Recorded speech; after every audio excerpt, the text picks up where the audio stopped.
So we're back with Wedge Week, and we've got the ONE Wedge out here. And it's important to realize like 80% of all shots on the golf course are inside of 100 yards. And yes, that does include putting, but this is definitely one of our most important scoring clubs, right? It's the wedge that's in your bag. You're gonna hit a lot of 30, 40, 50, 60, 70-yard shots. We don't do that with our 7-iron. We don't do that with our driver. You've got to be very versatile, and you've got to be able to control the distance you hit the ball with the length of your golf swing.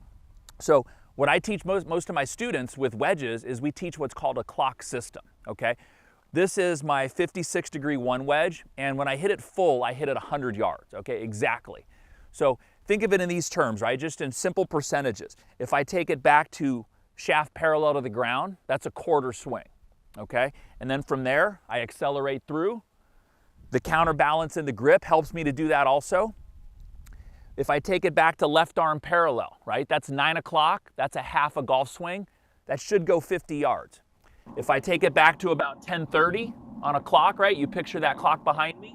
That's gonna be a perfect 3/4 golf swing. That's gonna go 75 yards. So with that, I've got 4 yardages that I can use at any time that I can really dial in. And then typically what I do with most of my students that I come teach the clock system to in person, I'll even put a piece of paper, tape it to the shaft. It's totally legal, just in case you forget those yardages. So if you have a gap wedge, lob wedge, sand wedge, you've literally got 16 shots that you can use at any time that range from probably, depending on how far your gap wedge goes, for me it's about 115 all the way down to 25. So it really gives me confidence, right? Because it's hard to be a good wedge player. So this first one here is 25 yards. I'm gonna take a practice swing where I'm feeling the club go parallel to the ground, accelerate through, parallel on the other side.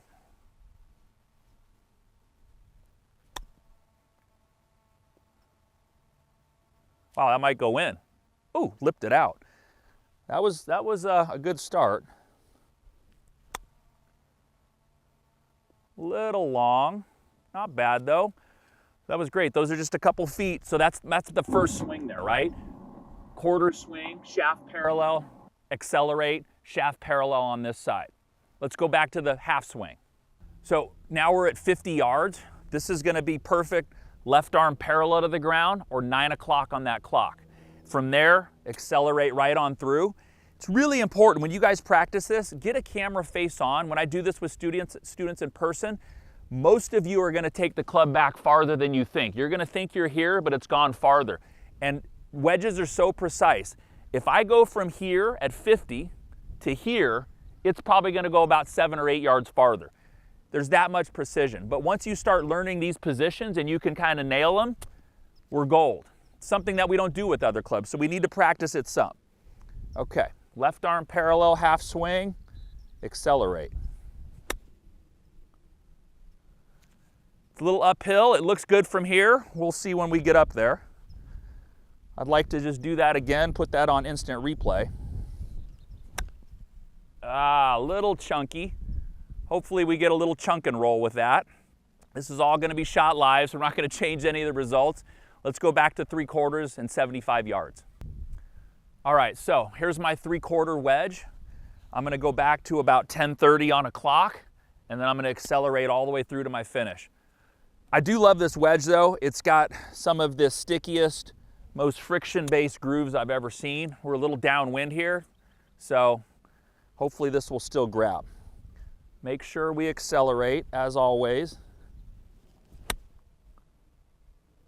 I like it. Get on up there. Hopefully it didn't spin too much. Might just be a hair short. Give it a bit more. Ooh, I like that one even better. Get on back there. Get on back there. So, those are basically, my 3 distance wedge shots. And the last one, the full swing, is obviously what I call the no-brainer. That's basically the swing that we're practicing all day long at the driving range. But you need to specifically work on learning quarter, half, 3/4, and then the last one's your full swing. You don't got to think that much, okay? You do need to calibrate your yardages. Go out and get one of these cheap rangefinders, the PRGR, the Swing Caddy. It's some of the best money you'll ever spend because it'll really help you dial in those wedge yardages. You see smash factor with driver, all these great things. But definitely work on your wedges. It's nothing better. I know we all love hitting a long drive, but when you hit a great wedge shot with a little check, just a nice dart in there, I'm telling you, there's nothing that's more satisfying. So I hope you're all enjoying Wedge Week. I hope you like some of those tips about kind of using a clock to really be able to dial in some of your yardages, right? Some of the big things is this one wedge definitely helps. Just the grooves on the face give me so much confidence in being able to throw it directly at the flag and knowing it's going to stop. And I haven't changed wedges in a long, long time, right? So definitely for me to buy into a new piece of technology, it takes a lot. And I was sold pretty quickly. You've seen some of the quick changes and turnarounds that's come from just everyday golfers, but even for myself, it's really kind of given me a good shot in the arm with my short game also. So I think it would do the same with you. That and just remembering some of these basic tips, because when you hit a wedge, you've got to be so versatile. It's not like hitting a 7-iron, a 5-iron, you do your basic full swing most of the time. You got to have so many different shots. So with a little bit of technique and just know-how and how to back it up, with this great wedge, I think you're going to really see some shots on par 5s, your third shot, some of these scoring shots, getting up and down for par when you get in trouble, you're going to really see it start to happen. So for a little over $100, you're going to get a great new wedge that's got a lot of technology, something new to try, something new to kind of work with, and get rid of that old outdated wedge that probably needs to be changed anyways because you've had it for a lot of years and there's no more spin and there's a lot of bad memories there. So let's get something that's got a little bit of technology to help you out. I think it's going to help you to really break through some of those scoring barriers that are so tough to do, or just in general, it really feels great to hit a well-struck spinning wedge close to the hole. Just that in itself sometimes is worth $100 to me. So go check it out, see what you think. I love doing videos for you guys. I hope you like this series. I'll see you all next video. Have a great week.